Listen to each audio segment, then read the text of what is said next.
Dear all, I would like to present your course Law of Obligations of School of Business of MGIMO.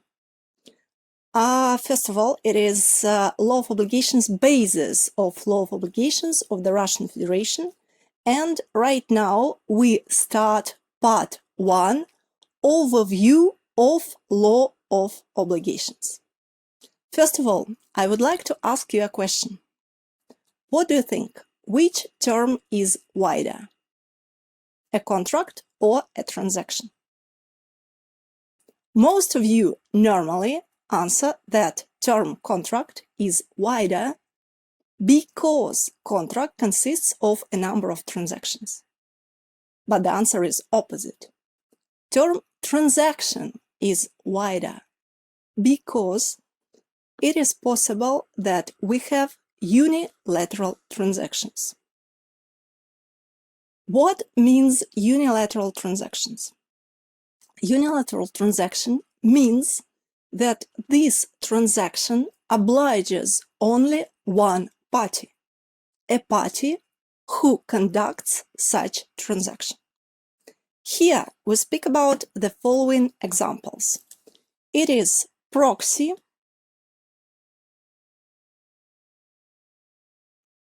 or power of attorney,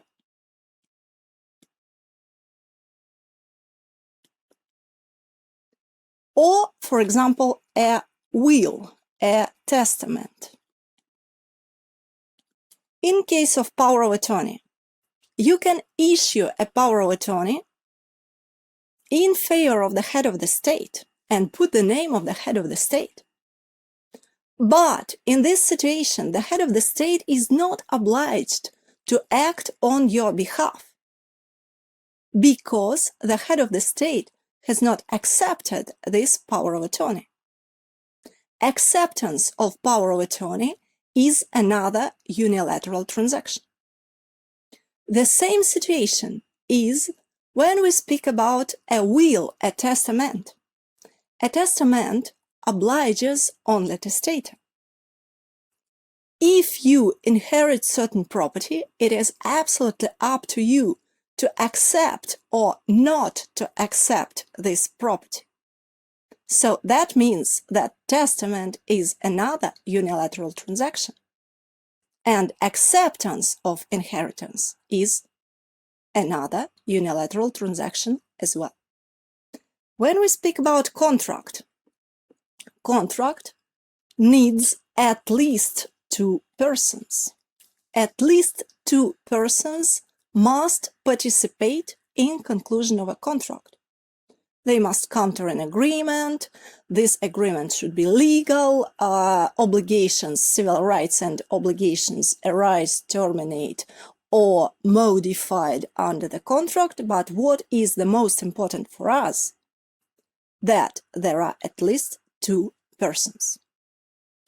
Even the common mistake in the Russian Federation is donation contract. So most people say that donation contract is a unilateral transaction. One person donates to another person certain property. But it is not correct. It is obligation. So donation is a contract and it is bilateral transaction. So I donate certain property to you. That means that I have an obligation to transfer certain property to you, and you have an obligation to accept this property. And unless you accept this property, contract is not concluded. Next, if we speak about multilateral transactions. Here we have multiple parties, that means more than two parties involved. In multilateral transaction, let's discuss the following contracts. So, for example, we have contract of sale and purchase.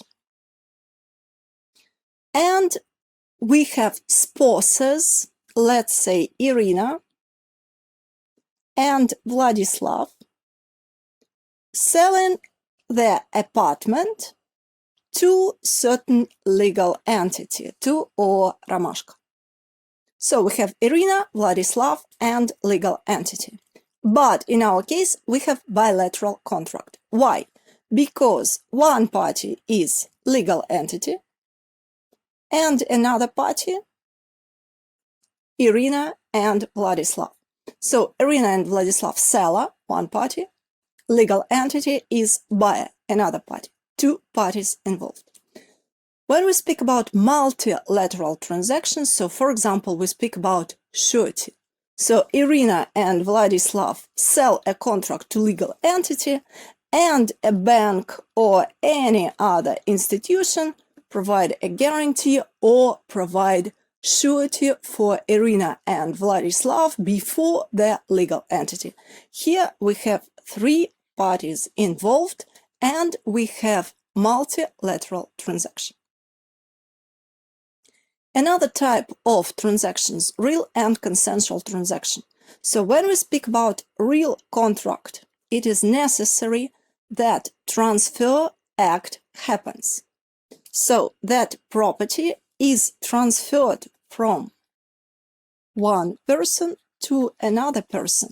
And sale and purchase agreement as an example of real contract.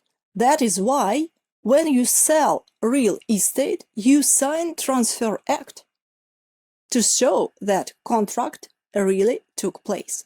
When we speak about consensual agreement means consensus.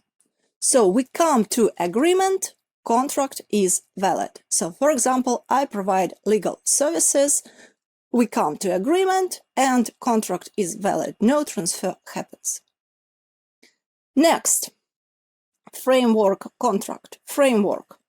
So we cannot conclude a detailed contract yet, but we already came to conclusion on certain particular aspects. So for example, on price. So we decide to conclude frame contract, that we came to conclusion on price.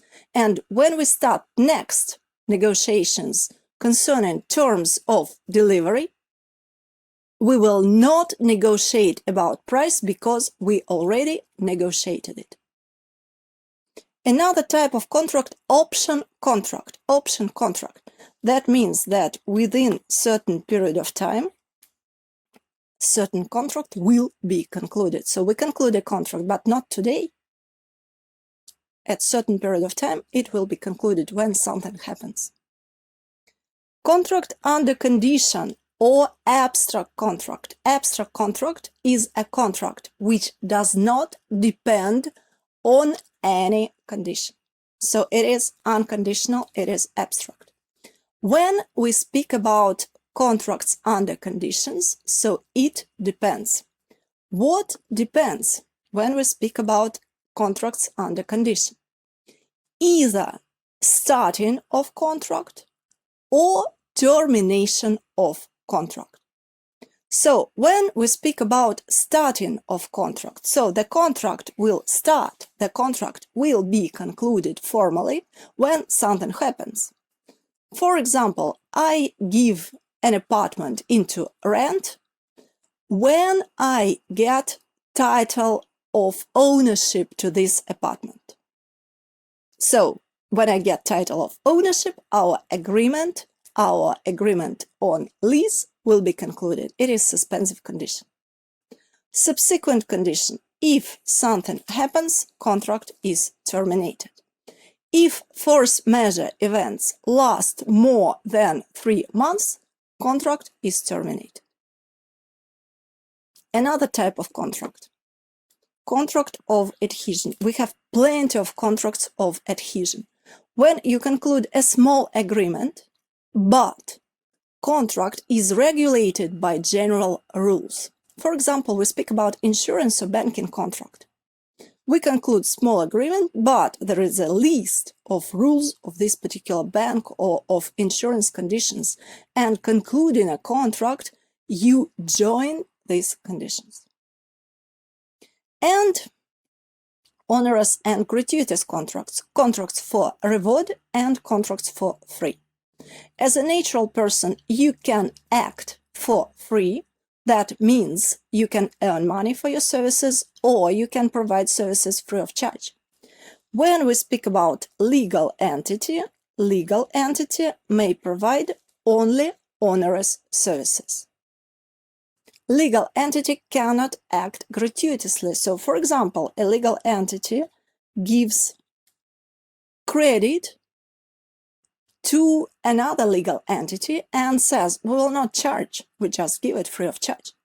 But in this case, tax inspection will charge this legal entity with the rate of the bank because you avoided a possibility to get this money, and being a legal entity, you must have an onerous contract.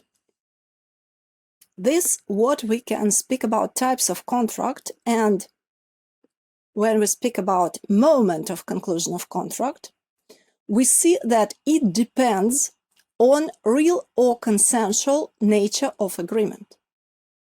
When we speak about consensual contract, moment of conclusion of consensual contract is moment of agreement itself. Moment of conclusion of real contract is moment of transfer of property. Completely different situation. If you did not sign transfer act, you did not conclude a contract. Another basic step when we speak about overview of contract is privacy of contract. What means privacy of contract? It means that contract is within persons who signed a contract. So we have a contract between A and B. A agrees to buy a car from B. Then A refuses to pay the purchase price. Contract is limited here. B cannot bring a claim against C, who is even A's sister, seeking a payment for the car, as C is not privy, so C is not a party to the contract. And that is why it is not possible to enforce a contract against C. The same situation, C cannot come and claim that contract between A and B is enforced unless C is a state body and has powers to claim invalidation of the contract. Basic situation with contracts and actually with law that for any rule we have a number of exceptions. And of course, in this situation, we also have exceptions to privity. Trust, agency, commission, mandate, lease, insurance, or sale of goods will be exceptions to privity of contract. So let's see, for example, a case of insurance. You damaged a car of certain person, A. So if we speak about privacy of the contract, privacy is here, you, car. Or if we speak about any contract, contract is limited between persons. In this situation, when we speak about insurance, you have contract with insurance company. Another situation of privacy. So here we speak about privacy between you and insurance company because contract is concluded between you and insurance company. But contract is about compensation of situations when you cause damages. So when you cause tort, it is compensation to a person who was damaged by your tortious actions. And in fact, we have exceptions to this privacy. Contract was concluded between you and the insurance company. Incident happened between you and some other person, but insurance company is involved and insurance company pays to a person to whom was committed tort. So it is the case of exception. The same case with sale of goods. You can bring a claim against the shop where you bought defective goods or against manufacturer. You do not have a contract with manufacturer, but you are empowered to bring this action against manufacturer.